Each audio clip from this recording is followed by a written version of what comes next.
Healthy business environment. Are we done with business environment? I can't wait to start asking questions on goods and services. You will have to postpone those questions because we still have something to talk about. What exactly? Or do we have a third business environment to discuss? Not really. Business environments are only two, internal and external. However, we have to discuss a healthy business environment. Whenever I hear the term healthy, I only relate it to people. Well, businesses too need to be healthy. A healthy business environment is one that allows the business to operate effectively, which means that it is conducive to customers, suppliers, and even the locality of the business. I see. That means that it will have to eliminate any factor that may prevent it from operating efficiently, right? Right. And now that you've talked about elimination, you should know that a healthy business environment is that in which pollution is either reduced or entirely eliminated. I agree. Pollution makes the environment dirty. Now, any types of pollution that you know? Oh, I know about air, water, and soil pollution. That's great. A business should ensure that it does not pollute the environment by controlling the release of dangerous waste into air, water bodies, as well as the soil. And this can be done by treating this waste before releasing them, right? Correct. Now, secondly, chemicals used should be environmentally friendly. What does that mean? It simply means that the chemicals should be those that are not harmful to plants, people, as well as animals. That makes sense. If the chemicals are harmful, the people living around these business premises will suffer from the effects of the chemicals, and plants and animals may as well die. That is very well explained. A healthy business environment is also one where the business uses recyclable packaging materials. Do you know what recyclable materials are? Yes, it means that the material can be used over and over again by taking it back to the factory to be turned into new products. I like the way you explain things, young girl. Thank you. I also like the way you teach. By the way, when Kenya banned the use of plastic carrier bags, it was actually a big blessing to us. How so? Well, very many businesses would stock these plastic bags and use them to pack goods for their customers. The customers, on the other hand, would throw away the bags as soon as they were done unpacking their goods. Mind you, they are non-degradable. Non-degradable. And what does that mean? It means that they cannot decompose no matter for how long they are left to do so. I see. So these polythene bags were contributing to the mountain of filth we would see around us.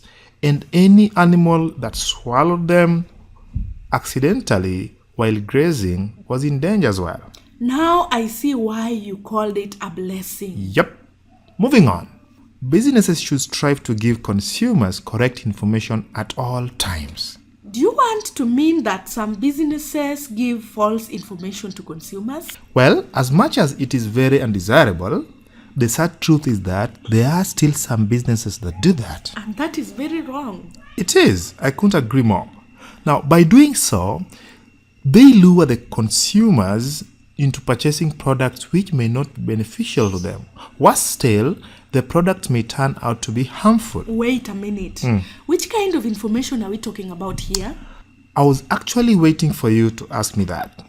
We are talking about ingredients used in the product and their nutritional values, directions for use, and the expected results, side effects, as well as contraindications. Contraindication. Another tough term. What does it mean? Wow, you ask too many questions. Now, this is a term used in medicine to show situations when that particular medicine should not be in use. Like a pregnant woman should not use deworming drugs. Understood. On the same note, products and services offered should be safe and fit for the consumers. If a company sold me unsafe products and I survived, I would never buy their products ever again. That makes the two of us. Sometimes it may even be life-threatening. Imagine taking maize that has aflatoxin or contaminated meat. The resulting food poisoning may even cause death. And that would be very bad. Very, very bad indeed.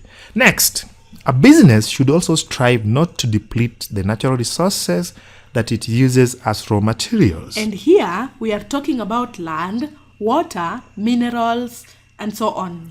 Good memory. As a business cuts down trees for timber, for instance, they should plant more trees to replace the ones that have been cut. Water catchment areas can also be protected to ensure there is no shortage of water. And land can be improved using fertilizers and rotational farming. Yes, and as always, you're making life easier.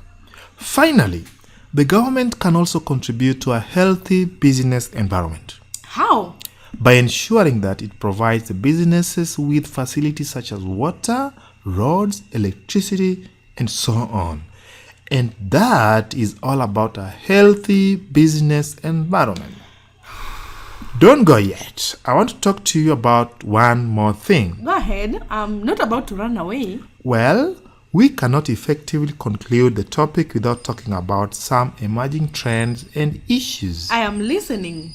A lot has been done to protect and improve the environment. This has been a concerted effort of the business owners, the general public, the government, as well as NGOs. Tell me more. Social responsibility, for one, is very important for every business. What is social responsibility? This is the belief that any organization has an obligation to work for the benefit of the society at large. I see. So how can this be carried out? Businesses can conduct education on environmental conservation, and this should be made available to the society as a whole, including other businesses. That would be great. I know that in rural areas, there are still a lot of people who are ignorant of environmental conservation. That's true. The government has also come up with regulations and laws which guard against any industrial practice that may affect the environment. Such as disposing untreated waste into rivers. Correct. Since the ban on plastic bags, packaging industries can only use biodegradable packages. This reduces littering and ensures that more packaging materials can be recycled. To be honest, they also make less noise when carried than the polythene bags. Fair enough. Even the field of agriculture is not left out when it comes to environmental protection. Farmers are being educated on the use of herbicides, pesticides, and fertilizers that are not harmful to the soil. Got it. This fight to keep the environment clean has been picked up by an organization that is known as Kenya National Cleaner Production Center. What does it do? It works with companies, especially industries, to help reduce pollution and gives awards to those that have greatly minimized waste during production. That's very nice. Very nice indeed. Now you can run along. You look like you can use some food. Thank you, Uncle. You're welcome.